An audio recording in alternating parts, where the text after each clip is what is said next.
Ce soir-là, je suis resté assis dans ma voiture pendant presque 10 minutes avant de trouver le courage de sortir.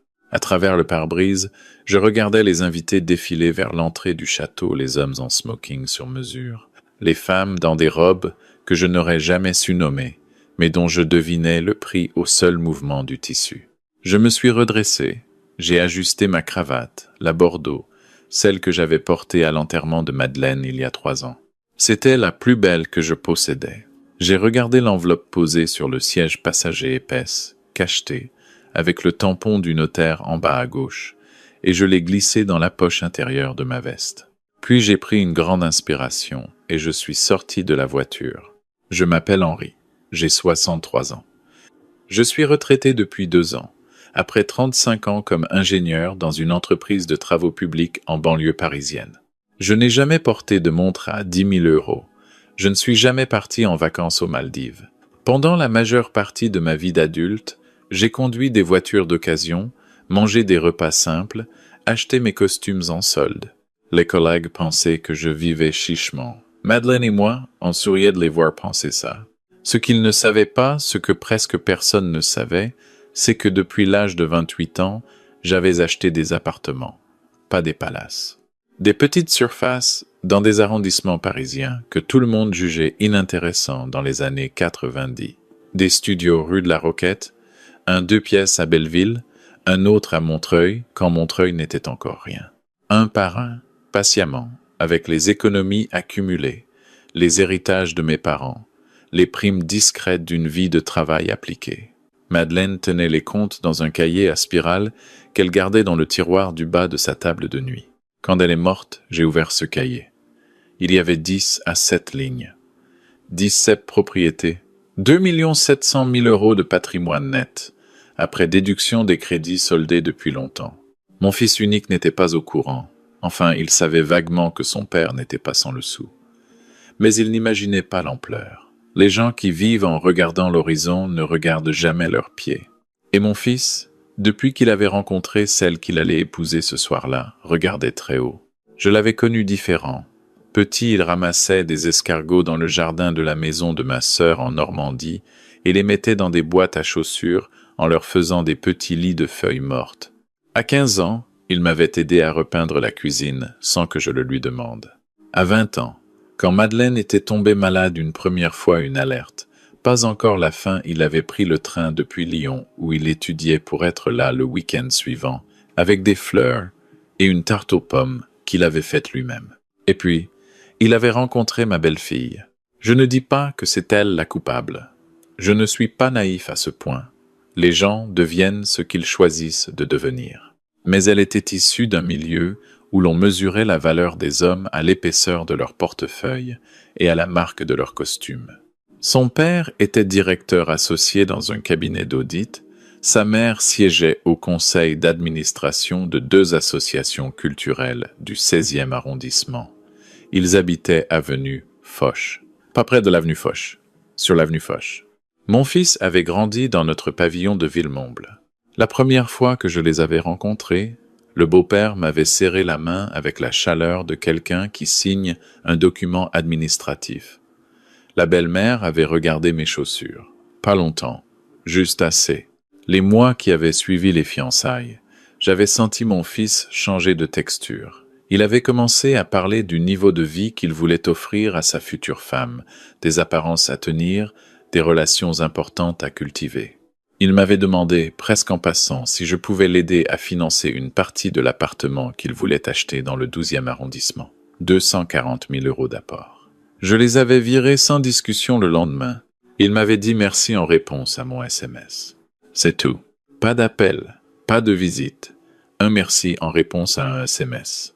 Pendant les 6 mois de préparation du mariage, j'avais reçu 2 coups de téléphone. L'un pour me confirmer la date, l'autre pour me demander si j'avais besoin d'une chambre d'hôtel sur place, sous-entendu. Il y avait un hôtel Ibis à 20 minutes en voiture. La cérémonie se tenait dans un château du Vexin, loué pour la somme que je préfère ne pas écrire. Le beau-père avait insisté pour organiser le dîner de répétition et la réception. Mon fils avait acquiescé avec le sourire de quelqu'un qui a trouvé un mécène. Madeleine ne m'avait pas laissé de cahier pour ça. Ce soir-là, en marchant vers l'entrée du château, j'avais l'enveloppe sur la poitrine. À l'intérieur se trouvait un acte de donation établi par mon notaire, Maître Leclerc, que je connaissais depuis 20 ans. L'acte transférait la propriété de 3 appartements parisiens à mon fils et à ma belle-fille, libres de toute charge, pour une valeur totale de 900 000 €. C'était un cadeau de mariage. C'était aussi, je le comprenais maintenant, en traversant la cour pavée éclairée de bougies, une décision que j'avais prise trop vite, mue par un amour qui ne savait pas encore ce qu'il méritait en retour. Un maître d'hôtel en veste blanche m'a tendu un verre de champagne. J'ai cherché mon nom sur le plan de table à l'entrée. Henri Marchand, table 15. Je n'ai pas compris tout de suite. Il y avait 16 tables dans la salle principale. La table 15 était placée à l'angle arrière gauche, contre la porte qui donnait sur les cuisines. De là, on entendrait le bruit des chariots et les ordres des serveurs. On ne verrait pas le discours. On ne verrait presque pas les mariés. Je me suis assis. À ma table se trouvaient 2 cousins éloignés de la belle famille que je n'avais jamais rencontrés. Une ancienne collègue de ma belle-fille et son compagnon, et une vieille dame qui s'était trompée de table et ne s'en était pas encore rendu compte. Personne ne savait vraiment qui j'étais. Quand j'ai dit que j'étais le père du marié, il y a eu un silence poli, le genre de silence qui remplace une réponse qu'on ne sait pas formuler. Ma belle-fille était radieuse, vraiment. Elle portait une robe longue de chez un créateur dont je n'avais jamais entendu le nom. Les cheveux relevés avec quelques mèches libres qui tombaient sur ses épaules, et elle rayonnait de cet éclat particulier que donnent les gens qui sont exactement là où ils avaient prévu d'être. Mon fils, à côté d'elle, avait l'air heureux. Peu être qu'il l'était. Je lui avais dit bonjour en arrivant. Il m'avait serré rapidement dans ses bras, le genre d'étreinte qu'on donne à un oncle, avec qui on a peu de choses à se dire, et il était reparti vers ses invités. Pendant le cocktail, la belle-mère s'était approchée de moi avec son verre de rosé et ce sourire qui fonctionnait comme une porte fermée à double tour. « Vous avez fait bon voyage ?» avait-elle demandé, les yeux posés une fraction de seconde de trop sur ma veste. « Très bien, merci. Villemomble-Pontoise, ça ne prend pas longtemps. » Elle avait hoché la tête avec la condescendance bienveillante qu'on réserve aux gens qui n'ont pas honte d'habiter Villemomble. Le dîner avait commencé. Les discours s'enchaînaient. Le beau-père, éloquent et long, 2 amis du couple, drôles et bien préparés. Personne ne m'avait demandé si je voulais dire quelques mots. J'avais mangé mon entrée en regardant les bougies sur la table, en pensant à Madeleine, en me demandant ce qu'elle aurait fait à ma place. Elle aurait probablement trouvé le moyen de rire de tout ça. Elle avait cette capacité d'absorber les humiliations sans les laisser la traverser. Moi, j'avais toujours été plus poreux. C'est entre le poisson et la viande que mon fils est venu à ma table. Il s'est penché, les 2 mains posées sur le dossier de la chaise vide, à ma gauche, voix basse, mais tendue. Je voyais dans ses yeux quelque chose que je ne reconnaissais pas tout à fait, une nervosité, une gêne mêlée d'autres choses, quelque chose de plus dur. « Papa, je vais être direct. D'accord.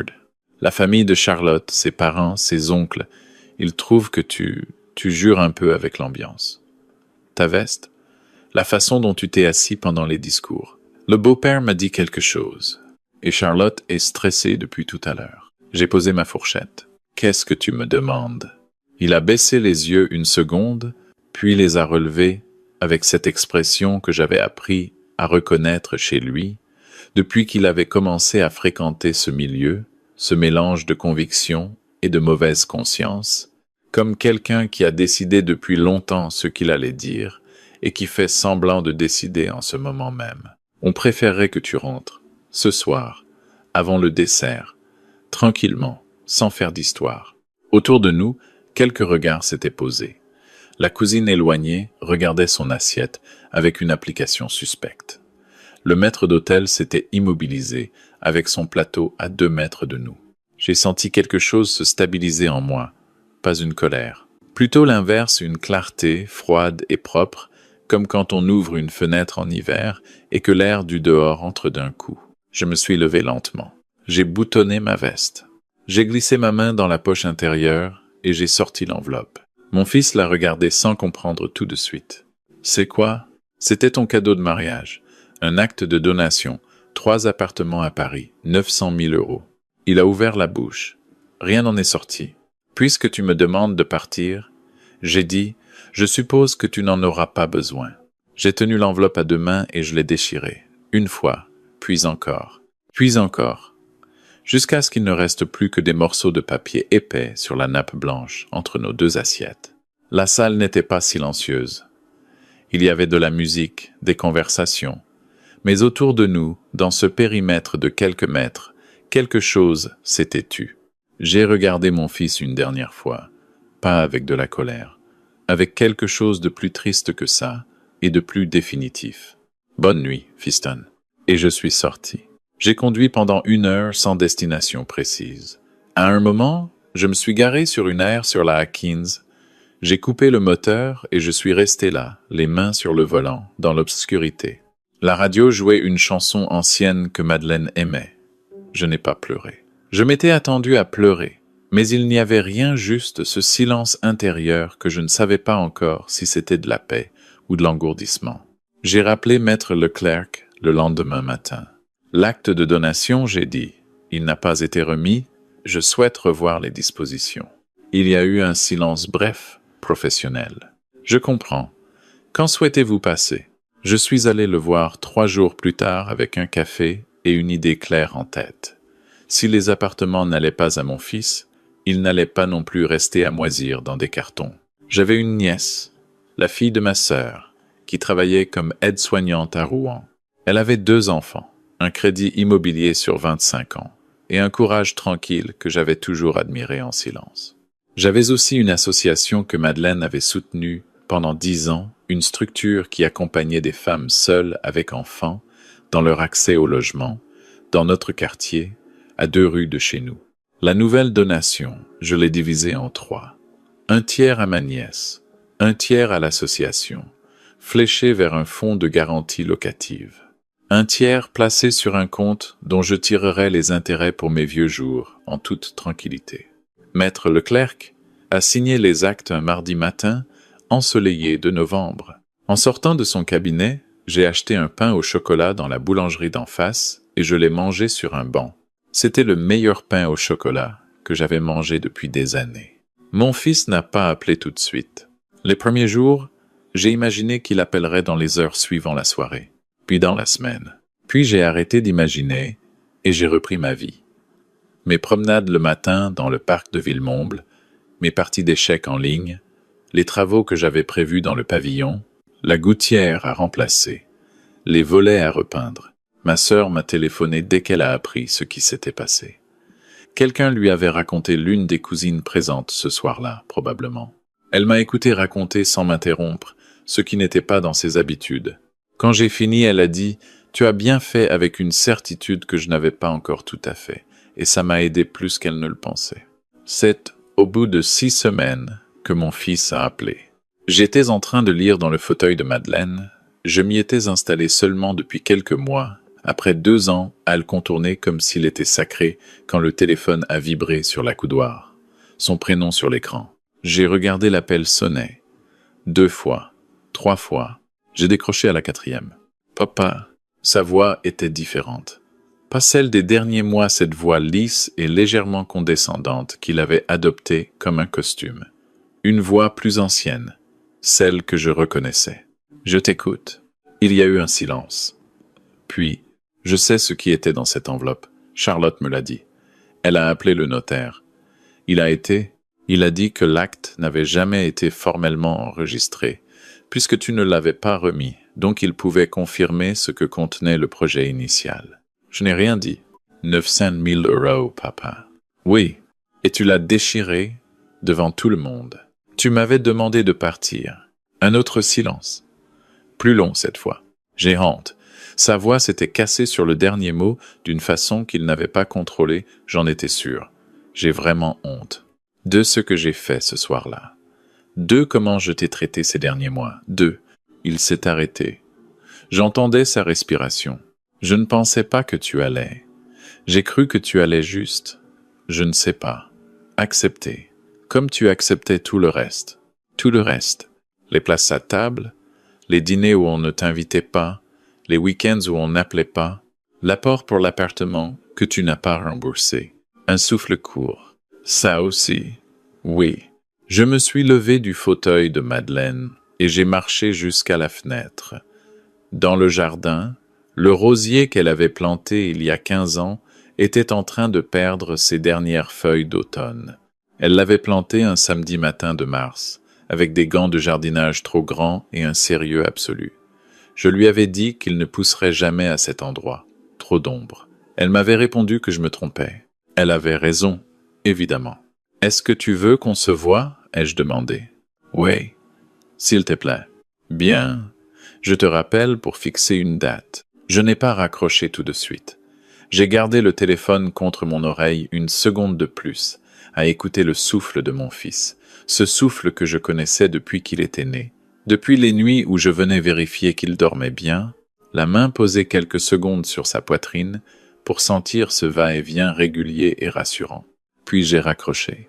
On s'est retrouvés dans un café à Vincennes, à mi-chemin entre Villemomble et le 12e où il habitait maintenant. Un endroit neutre, sans mémoire partagée. Il est arrivé en avance, ce que je n'avais pas vu depuis des années. Il était assis à une petite table, près de la fenêtre, les mains autour d'une tasse, et quand il m'a vu entrer, il s'est levé avec un empressement qui ressemblait à quelque chose d'authentique. Il avait les traits tirés, des cernes. Il avait maigri aussi, légèrement, ou peu. Être que c'était le manque de cette assurance particulière qui donnait aux gens nourris de certitude une espèce d'épaisseur physique. On s'est serré la main, puis il m'a pris dans ses bras vraiment cette fois, pas le geste du mariage, mais quelque chose de maladroit et de sincère, qui m'a coûté de ne pas répondre plus chaleureusement. On s'est assis. Je lui ai laissé le temps de commencer. Il a parlé pendant 20 minutes sans que j'aie besoin de dire grand-chose. Il m'a expliqué comment, progressivement, il s'était laissé convaincre que sa valeur dépendait du regard que la famille de Charlotte portait sur lui. Comment la honte de son milieu d'origine, notre pavillon de Villemomble, mes vêtements modestes, mon absence de réseau était devenue quelque chose qu'il avait essayé d'effacer plutôt que d'assumer. Comment il avait commencé à me voir à travers leurs yeux, au lieu des siens. Le soir du mariage, il a dit, « Quand le père de Charlotte m'a dit que ta présence embarrassait tout le monde, j'aurais dû le remettre à sa place. J'aurais dû dire que tu étais mon père et que c'était mon mariage. Au lieu de ça, j'ai pris son avis comme s'il était une vérité. Oui, je suis venu te demander de partir de l'anniversaire de ma propre vie, papa. » Sa voix s'était fissurée à nouveau. Il a pris une gorgée de café pour se recomposer. « Et Charlotte ?» ai-je demandé. Il a hésité. « On traverse une période difficile. Elle ne comprend pas totalement. Elle pense que tu as réagi de façon excessive, que déchirer l'acte en public, c'était disproportionné. C'est le mot qu'elle utilise. Et toi, il a levé les yeux vers moi. Moi, je pense que tu as fait exactement ce que la situation méritait, et que si j'avais été dans tes chaussures, j'aurais pu être fait pire. On a commandé 2 autres cafés. Le bruit du café autour de nous, les tasses, les conversations, la radio en sourdine qui diffusait quelque chose de doux formait un cocon étrange. Autour de cette conversation qui n'aurait pas dû avoir lieu dans un café de Vincennes, mais peut être depuis longtemps, autour de la table de cuisine de Villemomble, quand il y avait encore le temps. « Je ne vais pas te rendre l'argent, je veux que tu le saches, » ai-je dit. Il a ouvert la bouche. « Non, laisse-moi finir, pas parce que je t'en veux sur ce point précis, mais parce que j'ai fait quelque chose de cet argent qui me semble juste, et ce n'est pas réversible, ni ce n'est ce que je souhaite remettre en cause. Ta cousine Élodie va pouvoir rembourser une partie de son crédit. L'association de Madeleine va pouvoir garantir des loyers pour des femmes qui en ont besoin. Ces décisions sont prises. » Il a hoché la tête lentement. Je cherchais sur son visage une trace de déception calculée, l'ombre du garçon qui avait appelé parce que les appartements lui manquaient plus que son père. Je n'ai pas trouvé ce que je redoutais. Peu, être que je m'étais trompé sur la profondeur de la chute. Ou peu, être que la chute avait été suffisamment dure pour le ramener à lui-même. « Est-ce qu'on peut recommencer ?» a-t-il demandé après un silence. « Pas comme avant. Je sais que c'est impossible. Mais autrement, je ne sais pas encore. » C'était honnête. C'était la seule réponse que j'avais. « Je t'aime, » ai-je ajouté. Ça n'a pas changé et ça ne changera pas. Mais l'amour seul ne suffit pas. Ta mère me l'a appris en bien. Tu me l'as appris en douleur. On ne construit rien de solide sans le respect. Pas même entre un père et son fils. Il n'a rien dit. Il regardait la fenêtre, le trottoir mouillé de novembre, les passants qui marchaient vite avec leurs écharpes et leurs sacs. D'accord, il a dit finalement. 2 syllabes. Pas une promesse tapageuse, pas un engagement solennel. Juste 2 syllabes prononcées avec une gravité que j'espérais réelle. On est resté encore 1 heure dans ce café. On a parlé d'autre chose, de la gouttière que j'avais changée, d'un livre qu'il lisait, d'un film que j'avais vu seul la semaine précédente, des petites choses. Le genre de petites choses qu'on ne sait même pas qu'on a perdues jusqu'au moment où on les retrouve. C'est un dimanche matin de décembre que je suis allé voir Madeleine. Le cimetière de Villemomble était presque désert à cette heure-là. Il y avait de la brume basse entre les allées, et les chrysanthèmes que j'avais posés la semaine précédente étaient encore là, un peu fanés mais debout. J'ai déposé des roses blanches cette fois, elle préférait les roses aux chrysanthèmes.